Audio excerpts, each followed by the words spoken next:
Hello student, welcome back. उम्मीद कर रहा हूँ सब लोग यहाँ पे ठीक हो गए। अपना ऑलरेडी 4th चैप्टर रनिंग था, चल रहा था, जो था 4th चैप्टर एसपी का documentation relating to the formation of company. देखो 3rd chapter formation of company अपन ने पढ़ लिया। जिन बच्चों ने अभी भी मेरा वो 3rd चैप्टर्स नहीं देखा है, डिस्क्रिप्शन के अंदर मैंने लिंक ऑलरेडी दे के रखा है, वहाँ जाके third, not only third, first second भी चैप्टर्स क्या कर सकते हो आप, रिवाइज कर सकते हो। आप डे 1 से बोलते आ रहा हूँ कि भाई SP is like a web series, एक भी पार्ट मिस आउट करोगे तो नेक्स्ट आने वाले पार्ट में क्या पढ़ा रहे सर नहीं समझ में आएगा। तो फ्रेंड्स रिक्वेस्ट है आप लोग को कि एक भी पार्ट क्या करें, मिस आउट नहीं करें, ठीक है। ऑलरेडी 4th चैप्टर शुरू कर दिया था, उसका मैंने ऑलरेडी फर्स्ट पार्ट पढ़ा दिया था। उसके अंदर मैंने खाली बेसिक डिफरेंस बिटवीन ही तुम लोग को पढ़ाया था कि what is the basic difference between memorandum of association and article of association. मतलब आपको खाली बेसिक मतलब समझाया था कि भाई मेमोरेंडम और आर्टिकल्स में डिफरेंस क्या है, क्योंकि ये दोनों डॉक्यूमेंट्स है ना, इनकॉर्पोरेशन डॉक्यूमेंट के साथ क्या होता है, अटैच होता है। मतलब जब भी आप इनकॉर्पोरेशन के लिए एप्लीकेशन दोगे स्पाइस फॉर्म में, जो थर्ड चैप्टर्स के अंदर अपन ने डिटेल में पढ़ा था, स्पाइस 32 के साथ जो इनकॉर्पोरेशन एप्लीकेशन इनकॉर्पोरेशन फॉर्म के साथ जो अदर दो डॉक्यूमेंट्स आते हैं, जो है memorandum of association and article of association, ये दोनों डॉक्यूमेंट्स को क्या करना है, अटैच करना है। और मैंने तुम लोगों को पहले ही बोला था, ये दोनों क्या कंपनी के माँ बाप है, मतलब कंपनी क्या कैसे काम करेगी, rules and regulation article of association में लिखा रहेगा, और कौन से पर्पस के लिए काम करेगी, कौन सा ऑब्जेक्ट होगा, वो किस बेस पे होगा, मेमोरेंडम ऑफ एसोसिएशन के बेस पे होगा। देखो मैं ये वाले चैप्टर्स पूरा एक एक पार्ट, एक एक कंसेप्ट को पकड़ के क्या पढ़ा होगा, तुम लोग को पढ़ा होगा।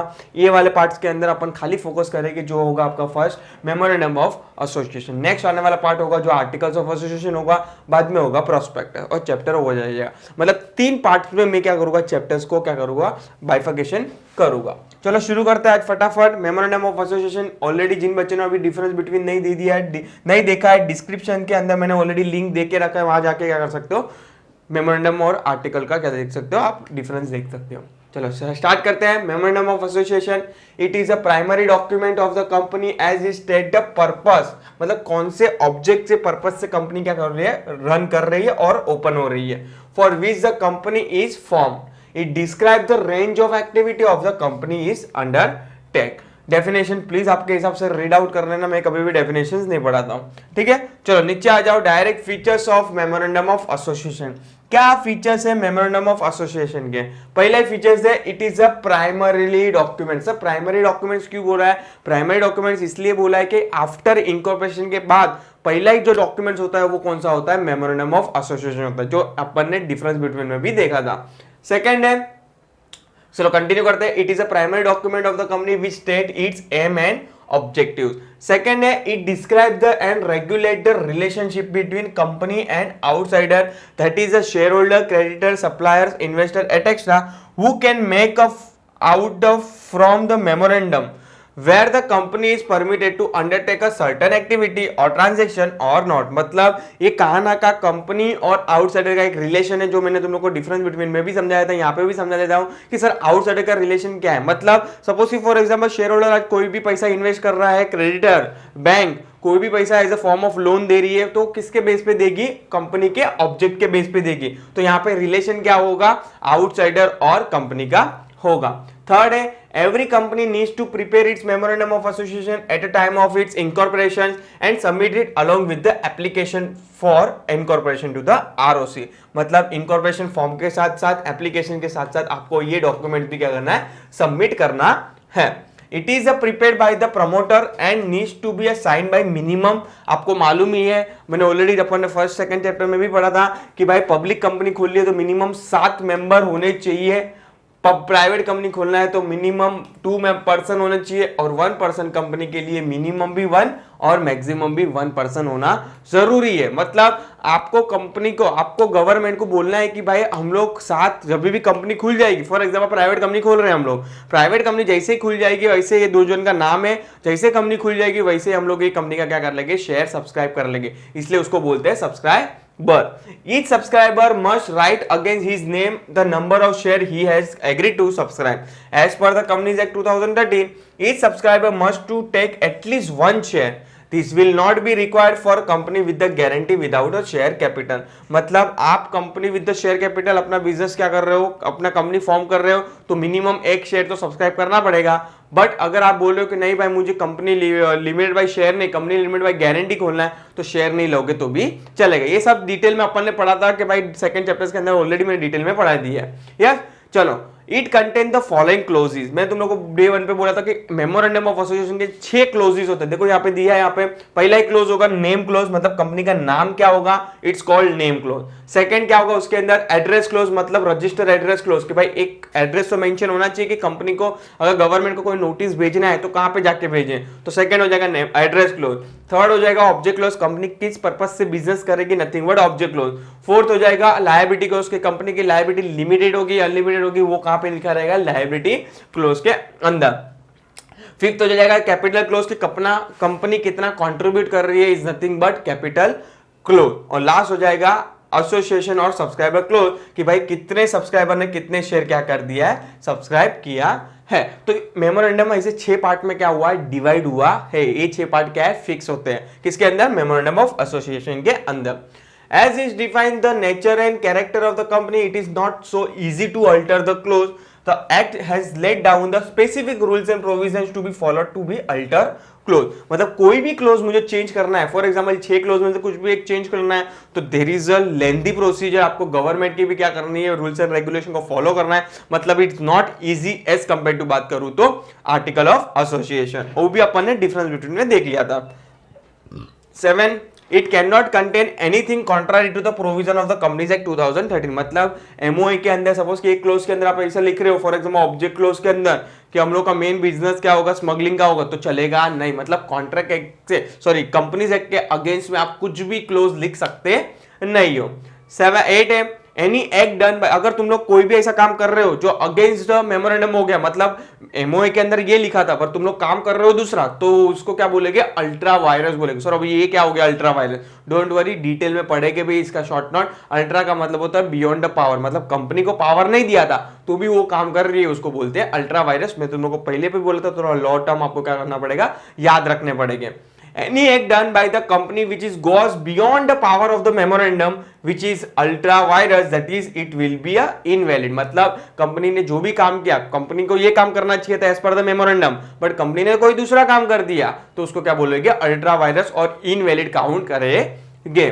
It is a public document and anyone who wants to enter into the contract with the company is supposed to have a knowledge about the content of the company memorandum of association। अगर कोई भी outsider invest करना चाहता है या तो फिर कोई भी एक्शन लेना चाहता है, पैसा देना चाहता है इन फॉर्म ऑफ हो गया लोन, शेयर्स, डिबेंचर्स, तो उसको क्या करना है, रीड आउट करना है मेमोरेंडम ऑफ एसोसिएशन। मतलब कल उठ के मालूम गिरा कि भाई आप कल उठ के बोलोगे कि फॉर एग्जाम्पल मिस्टर एक्स ने in form of the shares पैसा दिया और कल उठ के मालूम गया कंपनी फ्रॉड निकले, तो मिस्टर एक्स ये नहीं बोल सकता कि मुझे नहीं मालूम था।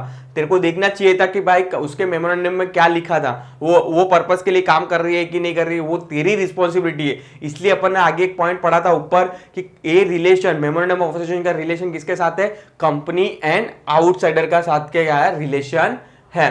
Companies Act 2013 has prescribed the format in the form of table A, B, C, D, E for preparing the memorandum of different type of the company। जो A, B, C, D क्या है, ये सब इन लोग ने क्या कर दिया, बाइफर्केशन करके दिया है मेमोरेंडम के अंदर, बट उसके अंदर वो 6 क्लोज तो क्या हो गए, फिक्स ही हो गए।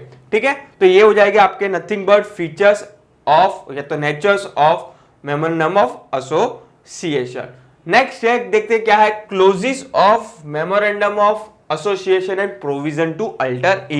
मतलब सर ये 6 क्लोज को आपको डिटेल में इन लोग ने बोला है कि 6 क्लोज में होता क्या है, अगर चेंज करना है तो क्या प्रोसीजर होगी, प्रोविजंस होगी, क्या रूल्स एंड रेगुलेशन आपको क्या करना है, फॉलो करना है टू अल्टर द क्लोज। देखो 6 है, पहला तो है नेम क्लोज, ऊपर पड़ा था, एड्रेस क्लोज भी, object close, liability close, capital close and association और सब्सक्राइबर क्लोज। ये 6 क्लोज को डिटेल में पढ़ेगा अभी 1 बाय 1। देखते हैं क्या लिखा है यहाँ पे। पहला ये name close, These clause mention the name of the company, नाम में लिखा है नेम क्लोज मतलब नाम लिखा रहेगा। As per the company is a legal entity distinct from its member, it has to have its own name. To establish this a separate identity, the promoter choose the name of the company. Following points should be kept in mind while choosing the name of the company। अपन नाम क्यों choose करते हैं, for example मेरा नाम हिरेन है, Hemal sir का नाम हेमल है, ऐसे चूज क्यों करते हैं? क्योंकि माई आइडेंटिटी हो कि भाई ये पर्सन का नाम ये है, तो हम लोग आइडेंटिफाई कर सकते हैं इजीली। तो वैसे ही कंपनी को भी अलग से नाम देना पड़ेगा दूसरी कंपनियों से कि भाई उसके साथ मिलता जुलता ना हो और थोड़ा यूनिक नेम हो। समझ में आ रहा है कि नहीं? क्योंकि आपको एक सेपरेट आइडेंटिटी क्रिएट करना है। तो प्रमोटर को क्या ध्यान में रखना है जब भी कुछ नाम चूज कर रहे हो? The name should not be identical or resemble the name of the any already existing company registered under this act or any previous company law। मतलब ये क्या बोला जाता है कि सपोज कि फॉर एग्जांपल मैं कंपनी खोलना चाहता हूं, तो मैं ऐसा कुछ नाम लूंगा जो अलग हो दूसरी कंपनी से। For example Reliance company already है मार्केट के अंदर, तो मैं रिलायंस नाम ले सकता नहीं हूं, मुझे कुछ अलग नाम लेना पड़ेगा जो ऑलरेडी मार्केट के अंदर एग्जिस्ट नहीं करता। सेकंड बोलता है, the name should not contain any word which will constitute an offence under the any law. मतलब आपको वैसा कोई भी नाम भी यूज नहीं करना है जो ऑफेंस हो या तो फिर कोई अलग हो, मतलब दूसरे एक्ट में उसको इनवैलिड काउंट किया, वैसा कोई चीज नाम क्या करना है आपको पसंद करना नहीं है, आपको कुछ अलग नाम करना है जो किसी लॉ को ऑफेंस ना करे। थर्ड है, द नेम और word in the name should not offend any section of the people. Of course आपको ये भी ध्यान में रखना है कि फॉर एग्जांपल कोई भी क्रिश्चियन हो, हिंदू हो, मुसलमान हो या तो अदर कास्ट हो, आपको वो नाम चूज कर रहे हो और मालूम गिरा है कि वो नाम किसी सोसाइटी के या तो किसी कोई रीजन को डिस्क्राइब कर रहा है या तो फिर नीचा दिखा रहा है, वैसा नाम भी आपको क्या करना है? चूज नहीं करना है। ठीक है, the name shall not violet the provision of the emblem and names prevention of improper use act 1950। मतलब आपको लॉ को ध्यान में रखना है, ये वाले लॉ को भी क्या करना है? ध्यान में रखना है। The name shall not reasonable any registered trademark. मतलब कोई कंपनी का रजिस्टर्ड ट्रेडमार्क है तो उसका भी नाम आप चूज नहीं कर सकते, आपको कोई यूनिक नाम ही चूज करना पड़ेगा। The name should not have any word that give an impression that company is connected with और has the support of the central और स्टेट गवर्नमेंट और एनी लोकल अथॉरिटी। मतलब आपको ऐसा कोई नाम चूज नहीं करना है। फॉर एग्जांपल मैं चूज कर रहा हूं हिरेन बीजेपी प्राइवेट लिमिटेड, मतलब कहा ना कहा मैं बीजेपी को क्या कर रहा हूं? सपोर्ट कर रहा हूं। जैसा एग्जांपल के लिए ट्रीट करना, पहले बोल रहा हूं बच्चे लोग, मतलब आपको वैसा कोई नाम भी नहीं चूज करना है या तो फिर कोई पॉलिटिकल को क्या कर रहा है? रिप्रेजेंट कर रहा है, कोई पार्टी को रिप्रेजेंट कर रहा है, वैसा कोई नाम चूज करना नहीं है। या तो सेंट्रल गवर्नमेंट हो गए या तो स्टेट गवर्नमेंट हो गए। In case of the public company limited by share और guarantee, the last word of the name should be limited. Example Tata steel limited. मतलब अगर तुम लोग की पब्लिक कंपनी होगी तो पीछे लिमिटेड लिखना है, अगर प्राइवेट कंपनी होगी तो प्राइवेट लिमिटेड लिखना है। ठीक है, similarly for the private company limited by share और guarantee, the last word of the name should be private limited. Example POSCO India private limited. And in case of the one person company, the word one person company must be mentioned in the name of the company in a bracket. Example, Smart Services Private Limited, OPC। OPC का मतलब होता है one person company। The Company Act state that every company shall paint or affix its name and the address of the register office outside is a place of the business। of course जहां पे भी आपकी register office होगी वहां पे आपको banner लगाना है या तो फिर बोर्ड लगाना है कि कंपनी यहाँ पे क्या है? रजिस्टर है, आपके नाम का क्या होना चाहिए? उधर लोगो होना चाहिए कुछ तो। ठीक है, नेक्स्ट पढ़ते हैं अपन अल्टरेशन ऑफ नेम क्लोज। ये हो गया, नेम क्लोज हो गया। अभी ये नेम क्लोज को चेंज करना है मुझे, तो क्या करना पड़ेगा? अ कंपनी में change is name any time, या तो खुद से कर सकती है ऑन इट्स ओन, या तो on its conversion of from public company to private company और वाइस वर्सा। ऑफ कोर्स अगर XYZ प्राइवेट लिमिटेड है, अगर वो पब्लिक में कन्वर्ट होते हैं तो नाम क्या हो जाएगा? XYZ लिमिटेड और vice versa. On the direction of the central government, if it is of the opinion that the name is similar to the name of the already existing company or similar to the registered trademark। मतलब कोई already suppose कि for example कोई नाम मिल भी गया, for example registered trademark था तो भी मिल गया आपको, बट कल उठ के फॉर एग्जांपल कोई ऑब्जेक्शन उठा रहा है तो सेंट्रल गवर्नमेंट के पास राइट्स है कि आपको डायरेक्शन कर सकता है कि आप अपना नाम क्या करो? चेंज करो। तो वो सेंट्रल गवर्नमेंट की परमिशन से आया या तो कुछ सेंट्रल गवर्नमेंट का कोई ऑर्डर आया है तो भी आपको क्या करना पड़ेगा? नेम क्लोज अल्टर करना पड़ेगा। Name clause can be altered by passing of the special resolution in the general meeting of the company। Exam में 1 मार्क के लिए बच्चे लोग ऑब्जेक्टिव्स आता है कि आपको नेम क्लोज, दोनों को हाईलाइट कर रहा हूं यहाँ पे, तो आप बुक्स लेके बैठे हो तो भी हाईलाइट कर दीजिए कि नेम क्लोज को चेंज करना है मुझे, तो कौन सा रेजोल्यूशन पास करना है? Special resolution. What you mean by special resolution? Special resolution nothing but, पहले तो बात करो, मेंबर का रेजोल्यूशन होता है, मेंबर का मतलब शेयर होल्डर का रेजोल्यूशन होता है। वहां पे 75% ये ऑलरेडी मैंने तुम लोग को बोल के रखा है, स्पेशल का मतलब 75% ऑफ द मेंबर क्या होना चाहिए? एग्री होने चाहिए नेम क्लोज चेंज करने के लिए।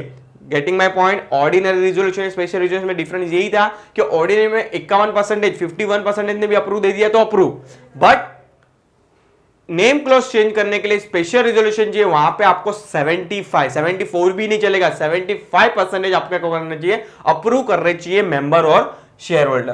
Getting my point. तो आपको ये 1 मार्क के लिए क्या करना है, नोट करके रखना है, ठीक है। सेकंड पॉइंट बोलता है एड्रेस क्लोज। अभी एड्रेस क्लोज मतलब register address close. The clause state the name of the state in which the register office of the company will be located.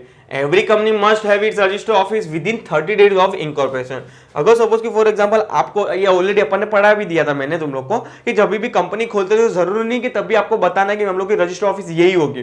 Government बोलती है कि कोई इश्यू नहीं, अगर आपने रजिस्टर ऑफिस नहीं चूज किया डोंट वरी, आप अभी फिलहाल में मुझे करस्पॉन्डेंस एड्रेस दे दो जहां पे मुझे डॉक्यूमेंट सेंड करना है या तो कोई नोटिस सेंड करना है। बट जब भी कंपनी खुल जाएगी वहां से 30 डेज में तो आपको कोई ना कोई एक प्लेस रजिस्टर ऑफिस क्या करना पड़ेगा, चूज करना पड़ेगा। तो यही यहाँ पे लाइन लिखा है, तो ऑब्जेक्टिव के लिए याद रखना आप, ठीक है। The register office is must as it establishes the domicile location of the company. It is the address to which all the communication notice etc will be sent. It is also the place where all the statutory books, records and document of the company will be kept. मतलब जो भी books of accounts है वहां पे क्या होगा, वो kept होगा, रखेंगे उधर। The address clause also indicate the jurisdiction of the court where the case can be filed by the company against the other. Of course अगर सपोज फॉर एग्जांपल महाराष्ट्र में कंपनी रजिस्टर्ड है तो महाराष्ट्र के केस मतलब महाराष्ट्र के कोर्ट के अंदर case लड़ सकती है। मतलब ये जुरिस्डिक्शन रजिस्टर ऑफिस चूज करने का रीजन ये भी हो सकता है कि कंपनी को एक इंडिकेशन मिलेगा कि कौन सी जुरिस्डिक्शन के अंदर कोर्ट के अंदर अपने को केस फाइल करना है।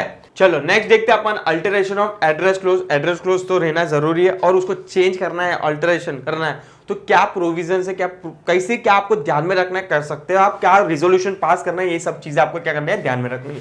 अ कंपनी में change is register office from one place to another place within the same city और टाउन। मतलब कांदीवली टू बात करूं तो बोरीवली। मतलब in this case no alteration is made in the memorandum. मतलब अगर कांदीवली टू बोरीवली आपको चेंज करना है तो आपको क्या पास नहीं कर रहे, मेमोरेंडम क्या करना है, चेंज करने की जरूरत नहीं है। सेम एग्जांपल है वन टाउन और सिटी टू अनदर टाउन और city with in the same state. मतलब एक ही स्टेट में वापस से कांदीवली और बोरीवली का एग्जांपल लू, बट सिटी भी सेम है, सेम स्टेट भी सेम है, तो यहां पे भी क्या करना है, मुझे आर्टिकल्स अल्टरेशन करने की कोई जरूरत नहीं है। बट यहां पे थर्ड वाले केस में one state to another state, मतलब महाराष्ट्र टू फॉर एग्जांपल मुझे सिक्योर करना है गुजरात, तो यहां पे मुझे मेमोरेंडम ऑफ एसोसिएशन क्या करना पड़ेगा, चेंज करना पड़ेगा। अलोंग विद मुझे आरडी की भी क्या करनी पड़ेगी, अप्रूवल लेनी पड़ेगी। What you mean by sir RD, regional director nothing but central government की भी क्या करनी है, अप्रूवल लेनी है। In both the case B and C a special resolution is to be pass in the general meeting to alter the address clause. In the case of C above, मतलब इसकी बात कर रहा है, approval of RDB is also requirement, तुम लोग को भी जस्ट बोला वो, ठीक है। थर्ड बोलता है the object close. These clause define the object for which the company is formed, मतलब क्या पर्पस से कंपनी खुली है, इसको बोलते हैं object clause. It indicate the range of activity और company can undertake. This clause state in the detail the main object for which the company is to be incorporated and also describe any other activity it may undertake if necessary in achieving its main object. The object of the company must not be illegal, immoral, against the public policy or in a contravention of the Companies Act or any other law. Of course मैंने तुम लोगों को पहले ऊपर भी बोल दिया था कि मतलब आपका ऑब्जेक्ट क्लॉज ऐसा नहीं होना चाहिए जो अगेंस्ट द लॉ हो जाए, ठीक है। A company cannot do anything beyond or outside the scope of its object. It can do anything which is incidental to or consequential upon the object specified in this clause. मतलब आपको जो भी काम करना है आपके मेन ऑब्जेक्ट से मिलता जुलता ही काम करना है, मतलब अगेंस्ट द मेन ऑब्जेक्ट काम करना नहीं है। Any act done by the company beyond the scope of its object will be ultra virus and will be void and have a no legal validity. मतलब कोई भी ऐसा काम कर रहे हो जो ऑब्जेक्ट में नहीं लिखा था तो भी वो काम कंपनी ने किया तो वो काम कैसा माना जाएगा, void। सर void का मतलब क्या होता है, माना ही नहीं जाएगा कि कंपनी ने ऐसा कोई काम किया है, या तो इलीगल सॉरी कोई लीगलिटी मिलेगी नहीं वो काम पे, ठीक है। उसको कौन क्या बोलते हैं, डॉक्ट्रिन ऑफ अल्ट्रा वायरस। देखो डॉक्ट्रिन ऑफ अल्ट्रा वायरस का मतलब क्या होता है, डॉक्ट्रिन का मतलब होता है यहां पे प्रिंसिपल, अल्ट्रा मतलब बियॉन्ड, और वायरस मतलब पावर, बियॉन्ड द पावर, मतलब आपने जो काम किया वो क्या है, बियॉन्ड द पावर काम है, उसको बोलेंगे doctoring of ultra vires. The word ultra means beyond and word virus means the power. Thus, ultra virus means beyond the power of the memorandum, मतलब आपने जो काम किया है वो beyond the power है जो आपके मेन ऑब्जेक्ट में लिखा नहीं था। The doctrine of ultra virus state that any activity done by the company which is beyond the power of the company will be null and void or legally ineffective even if all the member have agreed to such act। मतलब क्या बोला sir, मतलब company के main object में वो चीज लिखी ही नहीं थी, तो भी कंपनी ने वो काम किया, मेंबर ने सबने स्पेशल रिजोल्यूशन पास कर दिया, 100 मेंबर ने क्या दिया, अप्रूव दे दिया, 100% तो भी वो काम वॉइड माना जाएगा और कोई लीगलिटी होगी नहीं वो काम के लिए। Thus, company cannot undertake any object or activity not stated in the object clause। Effect of ultra vires, अगर सपोज कि अल्ट्रा वायरस कर भी दिया, मतलब बियॉन्ड द पावर काम भी कर दिया, तो उसका इफेक्ट क्या पड़ेगा। The act which are ultra virus are considerable null and void, तो अपन ने ऊपर भी पढ़ा 3 बार। The company cannot sue anybody or nor can any third party file a case against the company for a such act। मतलब कि अगर suppose कि for example मैंने तुम्हें वापस से बोला मिस्टर एक्स ने पैसा दिया था, उसको उसने विदाउट मेमोरेंडम पढ़े बिना कंपनी को पैसा दे दिया और कंपनी ने उसको फ्रॉड की तरफ पैसा यूज कर दिया और डूब गया उसका पैसा, तो मिस्टर एक्स कल जाके कंप्लेंट फाइल नहीं कर सकता किसके बाद, किसके सामने, कंपनी के सामने। क्यों, क्योंकि ये रिस्पॉन्सिबिलिटी मिस्टर एक्स की थी कि पहले उसको डॉक्यूमेंटेशन मेमोरेंडम ऑफ क्लोज पढ़ना था, ऑब्जेक्ट क्लोज पढ़ना था, उसके बाद ही उसको पैसा चीज देना था, किसको, कंपनी को। तो यहाँ पे क्या लिखा है, the company the act which are ultra vires are consider null and void and the company can not sue anybody और nor can any third party file case against the company for such act. Second बोलता है member of the company can get an injunction from the court to stop the company from the doing any act which is the ultra vires. For example member को भी नहीं मालूम था, share holder को भी नहीं मालूम था कंपनी ऐसा सब काम कर रही है, तो कंपनी और मेंबर क्या ले जा सकती है, इंजंक्शन लेके आ सकती है फ्रॉम द कोर्ट। मतलब सर इंजंक्शन का मतलब होता है एक ऑर्डर होता है कि जो कंपनी काम कर रही है उसको रोकने के लिए उसको बोलते हैं इंजंक्शन ऑर्डर। ठीक है, तो देखो इधर लिखा है इंजंक्शन मतलब order from the court to stop the act. मतलब मेंबर को भी नहीं मालूम था कि कंपनी ये काम कर रही है, फ्रॉड कर रही है या तो अगेंस्ट द मेन ऑब्जेक्ट कर रही है, तो मेंबर क्या लेके आ सकते हैं, कोर्ट से क्या ले सकती है, इंजंक्शन लेके आ सकती है और कंपनी को रोक सकती है फॉर फर्दर बिजनेस के लिए। और थर्ड लिखा है the director of the company are personally liable for the ultra vires of the act. मतलब यहाँ पे कंपनी लायबल नहीं होगा, कौन लायबल होगा, डायरेक्टर, बिकॉज कंपनी के बिहाफ में सब डिसीजन कौन लेता है, काम कौन करता है, डायरेक्टर करता है, इसलिए यहाँ पे बोला है the director of the company are personally liable for ultra vires act of the company। Purpose of the doctrine of ultra virus, purpose of the doctrine of ultra virus is to protect the interest of all the stakeholder like the shareholder, creditor, investor, bank etc। the stakeholder, देखो share holder में what, stake holder में difference क्या है, share holder मतलब जिसके पास share है उसको बोलते हैं शेयर होल्डर, स्टेक होल्डर मतलब कहा ना कहा कुछ भी इंटरेस्ट कंपनी के अंदर रहेगा इन फॉर्म ऑफ द हो गया क्रेडिटर हो गया, बैंक हो गए, इन्वेस्टर्स हो गए, शेयर होल्डर हो गए, उसको एक टर्म में बोलने जाओ तो उसको बोलेंगे स्टेक होल्डर। ठीक है, तो stakeholder have a right to ensure that a company use their money for the object mention in the memorandum of association. Alteration of the object clause, अगर मुझे ऑब्जेक्ट क्लोज चेंज करना है तो क्या ध्यान में रखना है, कंपनी में change its object clause as and when it feel it necessary to do so for its survival and growth. Special resolution, वापस से यहां पे हाईलाइट कर रहा हूं, special resolution must be pass in a general meeting for altering the object clause. Fourth आता है अपना liability clause. This clause state that extent of liability of member of the company. In case of the company limited by share, this clause state that the liability of the member is limited extend to the amount of unpaid on the face value of the share held by the member। ये तो common है, इन समझ में आ गया क्या बोलना चाहता है, मतलब 10 रुपए का शेयर है तो कितने तक लायबल होगा, 10 रुपए तक लायबल होगा। Similarly in case of the company limited by guarantee, this clause state the amount which every member guaranteed to pay towards the asset of the company at a time of winding up or towards the cost or expenses at a time of winding up। In case of the unlimited company with or without share capital, this clause state that the liability of member is unlimited। मतलब 3 case में liability है, limited by share, limited by guarantee और unlimited guarantee। ये तो already अपन ने पढ़ लिया था। ठीक है, चलो अभी liability clause चेंज करना है मुझे तो क्या ध्यान में रखना है, तो Companies Act 2013 or any rules made thereunder does not contain any provisions regarding the alteration of liability clause।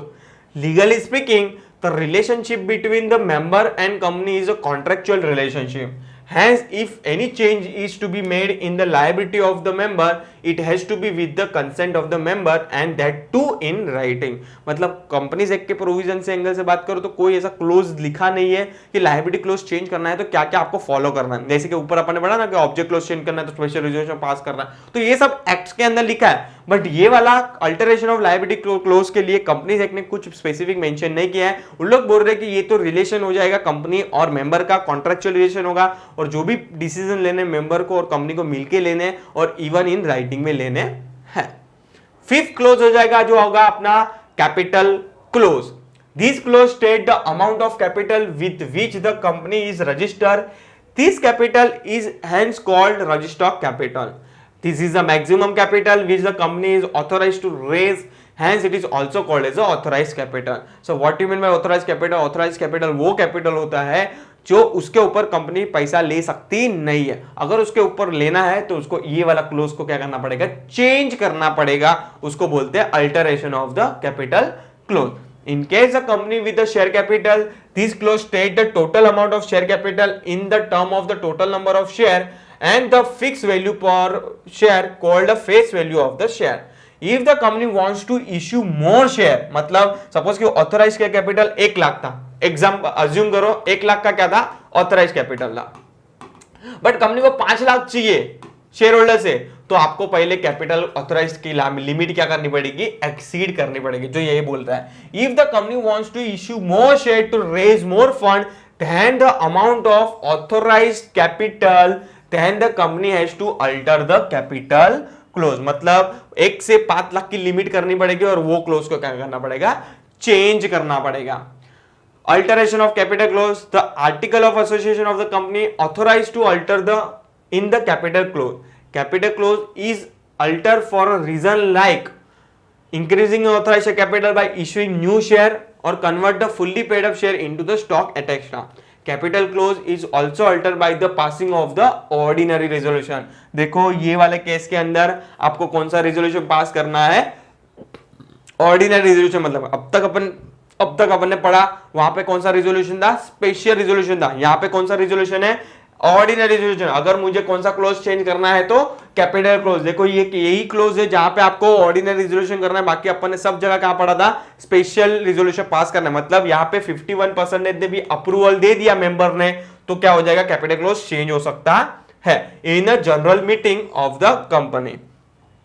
और लास्ट क्लोज है जो है 6th क्लोज, द एसोसिएशन और subscription clause. This is the last clause of the memorandum of association and it is a place at the end.